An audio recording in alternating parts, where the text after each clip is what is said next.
ஒரு முருகன் பக்தன் மேல பகை வச்சுக்கிட்டா இப்படிலாம் நடக்குமா?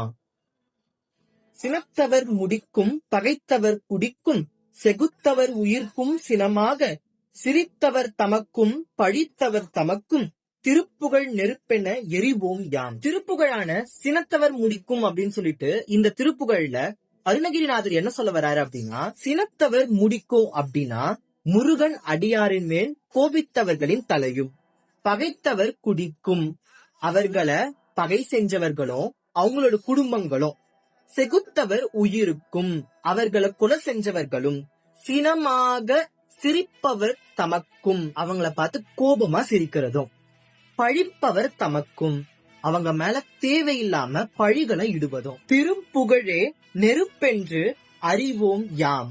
திருப்புகழே நெருப்பாகி அவங்கள அடியோட அழிச்சிடும் சொல்லிட்டு அருணகிரிநாதர் 2 வரியில அழகா சொல்லியிருக்காரு. ஒரு முருக பக்தரை துன்புரித்தாலோ இல்ல பகச்சுக்கிட்டாலோ இதெல்லாம் கண்டிப்பா நடக்கும் என்பது அருணகிரியோட திருப்புகழ் வார்த்தைகள். இது போல திருப்புகழின் சோக்கு என்ன சப்ஸ்கிரைப் அண்ட் ஃபாலோ பண்ணிக்கோ. எல்லாம் என்னுடையதல்ல, அனைத்தும் உன்னுடையது. பிரணவ பொருள் தந்த சுவாமிநாதா ஆனந்த முருகன்.